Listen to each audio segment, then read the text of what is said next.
Nouveau numéro du podcast. Et aujourd'hui, on va parler de performance. Est-ce que c'est performance? Performance, accomplissement, réussite d'un objectif, bref. Et de ces moments où tu as l'impression de ne pas avancer. Ces moments dans ta vie où tu as l'impression que tu fais plein de trucs, mais que tu n'as pas les résultats que tu veux et que tu as l'impression que tu fais tout ça peut-être pour rien et que ça n'avance pas. Il y a une citation que j'aime beaucoup qui, euh, qui est dans la salle de sport des San Antonio Spurs pour ceux qui sont basketteurs. Moi, je suis basketteur à la base et du coup, donc cette phrase vient de là-bas, enfin vient de là-bas. Elle vient de quelqu'un qui s'appelle Jacob Riis, mais en tout cas, elle est dans un des gymnases des Spurs pour les motiver, on va dire. Et cette phrase, je te la fais en français, elle dit quand rien ne semble fonctionner, je vais voir un tailleur de pierre qui abat son marteau sur un rocher une bonne centaine de fois sans lui infliger la moindre égratignure apparente. Mais au 101e coup, le rocher se fend en deux, et alors je sais que ce n'est pas seulement le dernier coup qui a fendu le rocher, mais les 100 qui l'ont précédé. Je vais te la refaire. Quand rien ne semble fonctionner, je vais voir un tailleur de pierre qui abat son marteau sur un rocher une bonne centaine de fois sans lui infliger la moindre égratignure. Mais au 101e coup, je vois le rocher se fendre en deux et je sais que ce n'est pas ce dernier coup qui a fendu le rocher, mais les 100 des coups qui ont précédé ce dernier coup. Et du coup, l'idée de cette citation, c'est de dire que parfois dans ta vie, tu vois, tu as l'impression que ça avance pas. Pourtant, tu poses des actions au quotidien, mais tu n'as pas ou pas encore les résultats que tu espérais. Et ben moi, quand je relis cette citation, en fait, je suis en train de me dire, c'est pas parce que tu vois pas dans le monde extérieur les résultats apparents que tu n'es pas en train de travailler. C'est pas parce que tout de suite tu n'as pas obtenu ce que tu voulais obtenir qu'il n'y a rien qui se passe. En vérité, tout ça, ça se passe en coulisses, c'est juste que tu ne peux pas pour l'instant le voir et que comme la pierre, t'as beau lui taper des dizaines de fois dessus, il va rien se passer. Mais au bout d'un moment, tu auras tellement tapé dessus que en un coup, elle va se fendre en deux. Et là, tu pourras avoir tendance à croire que c'est ce coup-là qui a fait casser la pierre, mais c'est pas ce coup-là. Et c'est pareil dans notre vie. On pourrait croire que ce qui va faire notre succès, notre réussite, atteindre nos objectifs, etc., c'est un truc, c'est un coup, c'est un one shot.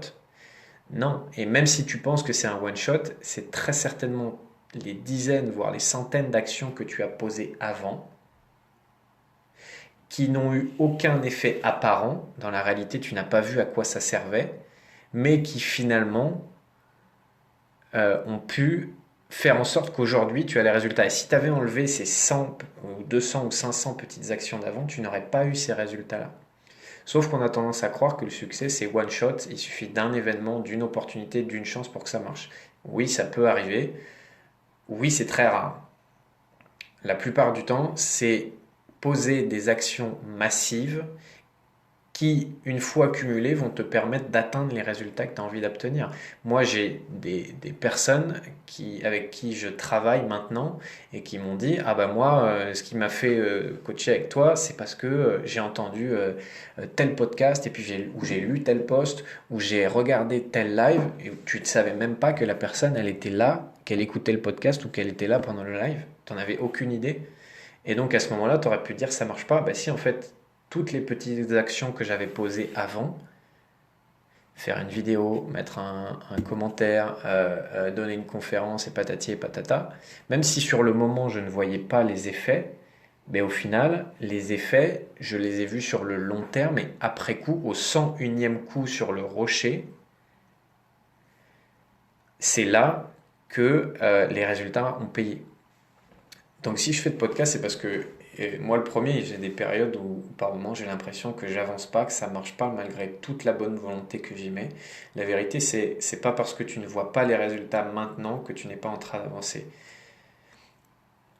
La question à se poser n'est pas est-ce que c'est en train de marcher, est-ce que j'ai des résultats ou pas? Parce que si forcément tu veux des résultats immédiats à chaque fois que tu entreprends quelque chose, bah, tu vas pas entreprendre grand-chose dans ta vie et tu vas pas accomplir grand-chose de grand. Quand je dis de grand, c'est en fonction de tes désirs à toi. Euh, Par contre, si tu es capable de fonctionner sous gratification différée et savoir que les coûts et les actions que tu vas mettre petit à petit vont avoir un impact plus tard sur le moyen terme ou le long terme, ben c'est là que tu vas pouvoir accomplir des choses. Mais ça demande de se dire, ok, je vais poser tout un tas d'actions qui ne vont pas me donner de gratification immédiatement, mais qui vont me donner de la gratification différée. Voilà. Je te répète une dernière fois cette citation parce que je l'aime beaucoup. Quand rien ne semble fonctionner, je vais observer un tailleur de pierre qui abat son marteau sur un rocher une bonne centaine de fois, sans lui infliger la moindre égratignure apparente. Mais au 101e coup, le rocher se fendra en deux et je sais que c'est pas seulement le dernier coup qui a fendu le rocher, mais les 100 qui l'ont précédé. J'espère que cette citation va te parler et t'inspirer dans les prochains jours. Je te dis à très vite.